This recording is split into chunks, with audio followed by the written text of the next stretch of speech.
ከአነስ እንደተነገረው ከጀነት ሴቶች መሃል አንድ ሴት የዱንያ ባህር ላይ አንድ የተፍ ብትል የዱንያ ባህር ሙሉ በሙሉ ጣፋጭ ይሆን ነበር። ጨዋማነቱ ጎምዛዛነቱ ጠፍቷል።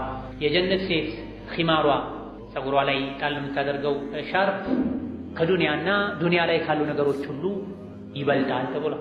ጀነት ላይ የሆነ ብርሃን ይታያል። ይሄ ምንድን ነው ሲባል አንዲት የጀነት ሴት ለባሏ ፈገግ ብላ ነው ይባላል ተብሏል። እነዚህና መሰል አላህ ተባረከ ወተዓላ ለሙተቆች እርሱን ለፈሩና ለፈሩ ሕጉን ላከበሩ ደጋግ የአላህ ባሮች ያዘጋጃቸው ጸጋዎችን ማስታወስ እዚህ ዱንያ ላይ ከመነጀስ ከመልከስከስ ከመርከስ ያድናል። ለዱንያዊ ቅጽበታዊ ደስታ ብሎ ሐራም ላይ ከመውደቅ ይጠብቃል።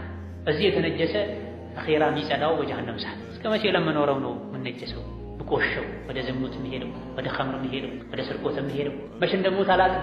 ያስደስተኛል ብዬ ማደርገውን አላህ የሚያስቆጣውን ነገር ሳልጨርሰው እንኳ ህይወቴ ሊያልቅ ይችላል፣ አጀሌ ሊጠናቀቅ ይችላል። በወንጀል ተለክፌ ተነጅስሼ አላህ ፊት መቆም ሊኖር ይችላል። እና ነፍሴ ሆይ ሶብሪ፣ እዚህ ዱንያ ላይ የሚያጓጓሽን ነገር በብዙ እጥፍ ጀነት ላይ ታገኘዋለሽ ልንላት ይገባል። ተቅዋ ማለትም ይሄ ወንጀልን መፍራት፣ መራቅ፣ መጠንቀቅ ማለት